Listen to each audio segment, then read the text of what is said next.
El hueso frontal está situado en la porción anterior del cráneo, superiormente al macizo facial. Su porción superior o escama frontal va a ser regularmente convexa y forma parte de la bóveda craneal.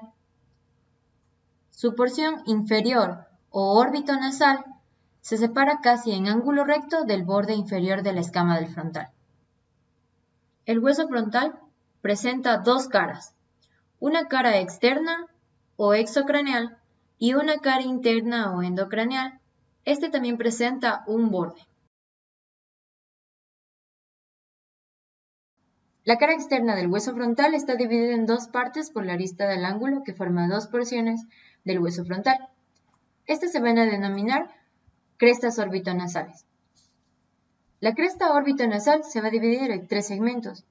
Uno medial, que va a ser el borde nasal, el cual tiene forma de V abierta en su parte inferior.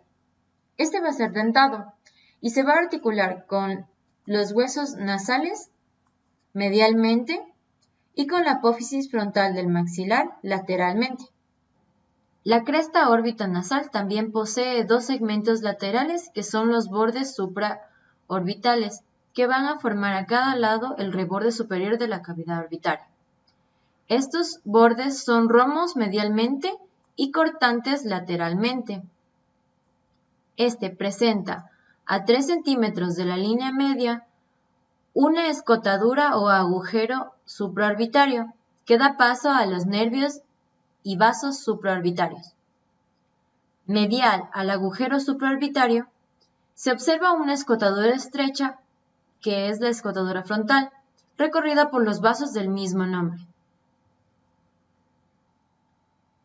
El borde supraorbitario termina lateralmente en una prominencia triangular, que es la apófisis cigomática. Esta se articula con el hueso cigomático. En el extremo medial del borde supraorbitario se describe la apófisis orbitaria medial. Esta desciende entre la apófisis frontal del maxilar y la lámina orbitaria del hueso etmoides, hasta el borde superior del hueso lagrimal. La escama del frontal es la parte superficial del hueso. Esta es convexa y corresponde a todo lo que es la frente, a excepción de una pequeña carilla convexa, la cual pertenece a la fosa temporal. En esta cara, encontramos en la línea media, superior al borde nasal, están los vestigios de la sutura frontal, que une las dos mitades primitivamente diferentes del hueso frontal. Superior y próximo al borde nasal se encuentra una eminencia que se denomina clavela. También podemos encontrar el arco superciliar, que se encontrará prolongado un poco superiormente al extremo lateral correspondiente a la clavela. Superior al arco superciliar se encuentran las eminencias frontales, excavado por un surco vascular por el que pasa una rama de la arteria supraorbitaria. En el hueso frontal podemos también notar una cresta curva de concavidad posterior, que es denominada la línea temporal. Esta asciende a la apófisis cigomática. Podemos notar también una pequeña superficie triangular, que es la cara temporal del hueso frontal. Esta está situada posteriormente a la línea temporal.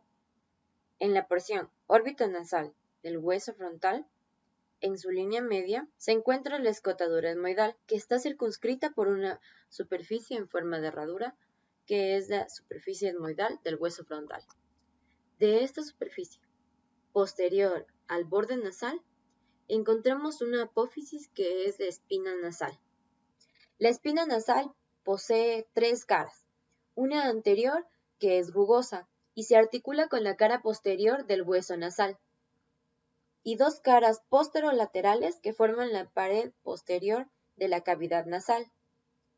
Estas están separadas por una arista, que luego se articularán con la lámina perpendicular del hueso etmoides.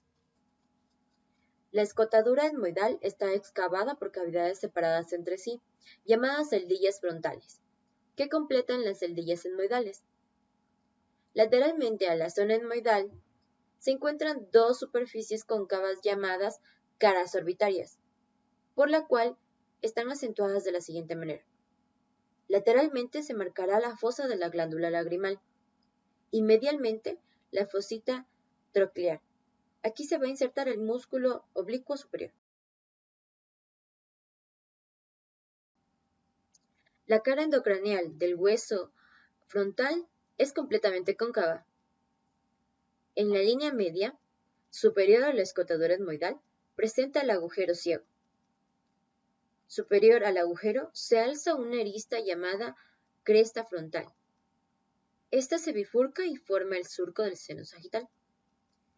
En este surco se van a encontrar depresiones llamadas focitos granulares.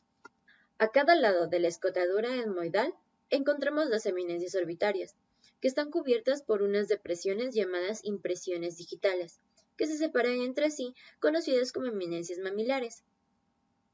Por arriba de las paredes superiores de las órbitas encontramos las fosas frontales. Borde del hueso frontal. Este corresponde a dos segmentos. Un segmento semicircular que se articulará con los huesos parietales y las alas mayores del hueso esfenoides. También tenemos el segmento horizontal. Este segmento se va a articular con las alas menores del hueso etmoides.